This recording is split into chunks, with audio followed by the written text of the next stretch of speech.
तो चलिए आज के इस एक्सप्लेनर में हम डिकोड करते हैं होम कुकिंग शो की उस बेहतरीन रेसिपी को जिससे आप बिल्कुल परफेक्ट फजी और बिना अंडे वाली चॉकलेट ब्राउनीज बना सकते हैं। सच मानिए, ये सिर्फ एक रेसिपी नहीं है, ये अपने आप में एक मास्टर क्लास है। अब ब्राउनीज के बारे में भला कौन नहीं जानता। ये एक ऐसा डेजर्ट है जो यूनिवर्सली सबका फेवरेट है, लेकिन बिना अंडे के वो एकदम रिच, फजी और परफेक्ट टेक्सचर लाना, उसके लिए एक बहुत ही खास और दिलचस्प टेक्निक की जरूरत होती है जो सच में बेकिंग को हर किसी के लिए आसान बना देती है। तो आइए इस मास्टर क्लास के पहले हिस्से की तरफ बढ़ते हैं, द परफेक्ट एगलेस ब्राउनी। अगर हम इन इंग्रेडिएंट्स पर नज़र डालें तो ये बहुत ही शानदार तरीके से दिखाता है कि सूखी और गीली सामग्री के बीच वो एकदम सटीक बैलेंस कैसे बनाया जाता है, और वो भी बिना एक भी अंडे का इस्तेमाल किए। इसी बैलेंस से हमें वो खूबसूरत क्रीमी टेक्सचर मिलता है। वैसे जो लोग बेकिंग में नए हैं उन्हें बता दूं कि यहाँ मैदा से हमारा मतलब ऑल पर्पस आटे से है। बेसिकली यही वो चीज़ है जो इन घने और फजी ब्राउनी के टुकड़ों को उनका एक मजबूत स्ट्रक्चर या आधार देती है।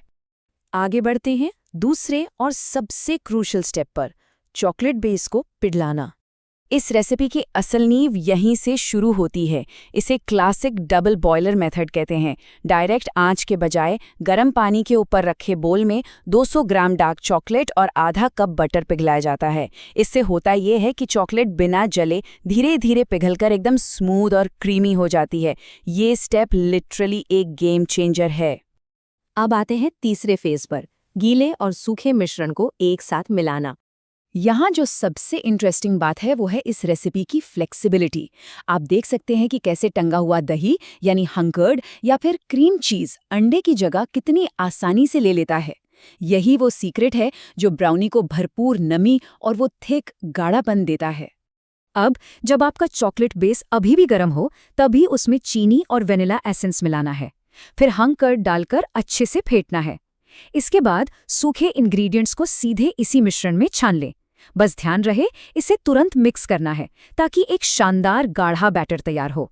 ये बैटर पतला नहीं होना चाहिए, और हाँ, इसे 5 मिनट के लिए रेस्ट करने देना बिल्कुल मत भूलिएगा। ये परफेक्ट हाइड्रेशन के लिए बहुत ज़रूरी स्टेप है। चलिए, बैटर सेट हो चुका है। अब हमारा फोकस शिफ्ट होता है चौथे हिस्से पर, तैयारी और बेकिंग। इसके लिए हमें बटर पेपर लगा हुआ 8 बाय 8 इंच का एक चौकोर टिन चाहिए। इस गाढ़े बैटर को इसमें हर तरफ बराबर से फैलाना है। इस साइज के टिन का इस्तेमाल करने से गारंटी है कि हमारी ब्राउनीज एकदम आइडियल मोटाई में बेक होंगी और बाद में आसानी से बाहर भी आ जाएंगी। गार्निशिंग की बात करें तो इसमें एक बढ़िया क्रंच ऐड करना हाईली रेकमेंडेड है। आप अपनी पसंद के हिसाब से कटे हुए अखरोट, बादाम या काजू चुन सकते हैं, और अगर थोड़ा एक्स्ट्रा चॉकलेटी बनाना है तो थोड़ी चॉकलेट चिप्स भी डाल सकते हैं। अब आता है परफेक्ट बेक का सबसे बड़ा सीक्रेट, आपका ओवन। बेकिंग शुरू करने से पहले ओवन को 180 डिग्री सेल्सियस पर पूरे 15 मिनट के लिए प्री हीट करना बिल्कुल मस्ट है। इसके बिना बात नहीं बनेगी। और बेकिंग का टाइम 180 डिग्री वाले ओवन में ठीक 30 मिनट। बस इतना ही समय चाहिए उस गाढ़े बैटर को एक बेहतरीन परफेक्ट डेजर्ट में बदलने के लिए। फाइनली हम पहुंच गए हैं 5वें और आखिरी सेक्शन पर, सर्विंग और स्टोरिंग। सच कहूं तो इस पूरे प्रोसेस का सबसे मुश्किल काम यही है, इंतजार करना। आपको इस बेक को पूरी तरह से ठंडा होने देना है। अगर आपने गरम गरम ब्राउनी को टिन से जल्दी निकालने की कोशिश की तो उसका स्ट्रक्चर टूट जाएगा। एकदम क्लीन और फजी स्लाइस चाहिए तो थोड़ा पेशेंस तो रखना ही पड़ेगा। ठंडी होने के बाद आप इन शानदार ब्राउनीज को किसी एयरटाइट बॉक्स में 3 से 4 दिनों तक आराम से स्टोर कर सकते हैं।